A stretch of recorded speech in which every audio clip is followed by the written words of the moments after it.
গত কয়েকদিনের বাড়িতে কাটানো ছোট ছোট মুহূর্তগুলো একসাথে শেয়ার করব। সবকিছু আলাদা ভিডিও না করে এক ব্লগেই দেখাচ্ছি। আশা করি আপনাদের ভালো লাগবে। তাহলে চলুন শুরু করা যাক আজকে ব্লগে। তো প্রথমে আমরা সব কাজিনরা মিলে আড্ডা দিচ্ছিলাম, তারপর ভাবলাম যে একটু হাতে মেহেদি দিই, কারণ আমার মেহেদি খুবই পছন্দ। আমি যখনই বাড়িতে যাই তখনই মেহেদি দিই, আর এই মেহেদিগুলো আমার কাজিন আমাকে দিয়ে দেয়। তো এটা ছিল এর পরের দিনের ভিডিও। একটা বড় মাছ এনেছিল মামা, তো এটা কেউ কাটতে পারছিল না, অনেক বড় ছিল মাছটা। তো এটা আমার বোনের জামাইকে দিয়ে আমরা কাটাচ্ছিলাম। তো বিকালে সবার খিদা লেগেছিল, তো আমরা ভাবছিলাম একটা পেজ থেকে খাবার অর্ডার করি। তো খুঁজতে খুঁজতে নেমন্তন্ন একটা পেজ ছিল যেটা থেকে আমরা খাবার অর্ডার করি। এটা আমাদের বাড়ি থেকে প্রায় 8 কিলোমিটার দূরে। তবুও এখন না বাড়িতে খুব সবকিছুরই একটা সুযোগ সুবিধা হয়ে গিয়েছে, মানে আপডেট হয়ে গিয়েছে। যখন যেটা চাই সেটাই হাতের নাগালে পেয়ে যাই আমরা। খাবারগুলো না খুবই মজা ছিল। আর আপনারা যারা গরিপুর বা দাউদকান্দি এর আশেপাশে আছেন তারা অবশ্যই নেমন্তন্ন পেজ থেকে খাবার অর্ডার করতে পারবেন। আমি ক্যাপশনে দিয়ে দিব পেজের নামটা। আর এটা ছিল আমরা যেদিন বাড়ি থেকে চলে আসবো এর আগের দিন।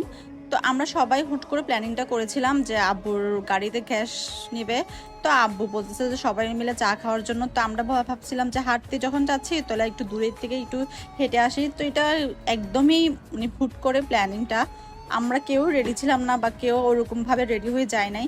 তো ওইখানে দাউদকান্দির মধ্যে একটা তালপাতা রেস্টুরেন্ট ছিল যেটা খুব সুন্দর। আমরা অনেকদিন ধরে প্ল্যানিং করেছিলাম যে ওইখানে যাব, কিন্তু মানে সময় সুযোগ হয়ে দুটোটাই হয়ে ওঠে নাই, তো আমরা যেতে পারি নাই। তো দেখে আসলাম যে ওখানে প্লেসটা কীরকম বা জায়গাটা সুন্দর কিনা।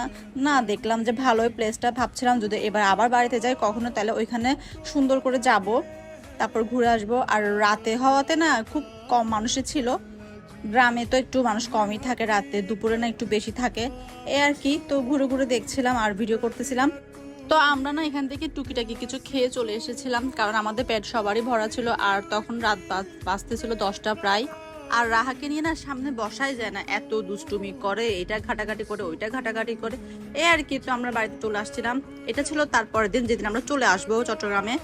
তো এখন লাস্ট কিছু ভিডিও করেছিলাম চলে আসার সময়, এই আর কি। তো আমরা সবাই রেডি হয়ে গিয়েছিল, তো আমরা এখন বের হয়ে যাব। এই তো বের হয়ে পড়লাম। তো আমরা যখনই বাড়ি থেকে চট্টগ্রাম যাই তো ওইখানে যাওয়ার সময় কাবাব এক্সপ্রেস নামে একটা রেস্টুরেন্ট আছে। এত সুন্দর রেস্টুরেন্টটা যে আমার খুব ভালো লাগে। আমি যখনই যাব তখনই ওই রেস্টুরেন্টে যাই। এটা আমার পছন্দের একটা তালিকায় রেস্টুরেন্ট। তো ভাবিকে নিয়ে তো আমাদের কখনো যাওয়া হয় নাই, বা অন্যের জন্য এটা ফার্স্ট টাইম। তো আমরা ভাবছিলাম যাওয়ার সময় ওনাকে একটু ঘুরাই নিয়ে আসো ওইখান থেকে। তো আব্বুকে বলেছিলাম যে ওইখানে যাতে থামায়। তো এই তো চলে আসলাম কাবাব এক্সপ্রেস। তো রাহা আমার কোলে ছিল, আর রাহা ঘুম থাকাতে না কিছু দেখতে পারে নাই। এই যে পাখিগুলো দেখলে হয়তো সে খুবই খুশি হইতো। বিশেষ করে আমি ওইখানে যাই, এই যে ফুলগুলো ফুটে আছে না, এগুলো খুব ভালো লাগে আমার দেখতেই। আমি যখনই যাই তখন এইভাবে ফুল ছিঁড়ে ফেলি, বা ভিডিও করার জন্য বিশেষ করে। তারপরে কি ওইখানে ভিতরে আমি যাই নাই, কারণ ওইখানে গেলে অনেক সময় লাগবে। তা আমরা ডিরেক্টলি ওইখানে একটু হাঁটাহাঁটি করেই খাবার অর্ডার দিয়ে দিই। তারপরে সন্ধ্যা হওয়ার পর চলে আসি। এই যে দেখেন রাহার ফিডার, যেটা আমার হাতে সব সময় থাকে, মা হলে যা হয় আর কি। আর এটা ছিল আমার বাসার ভিডিও। আমি ঘুম থেকে উঠেই একটা সকালে ক্লিপ দিয়েছিলাম। ওই দিন রাতে খুবই বৃষ্টি হচ্ছিল। তারপরে ফ্রেশ হয়ে নাস্তা রাস্তা করে নিলাম।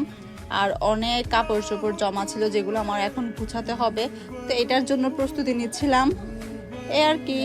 তো সবাই ভালো থাকবেন, টাটা বাই বাই, আল্লাহ হাফেজ।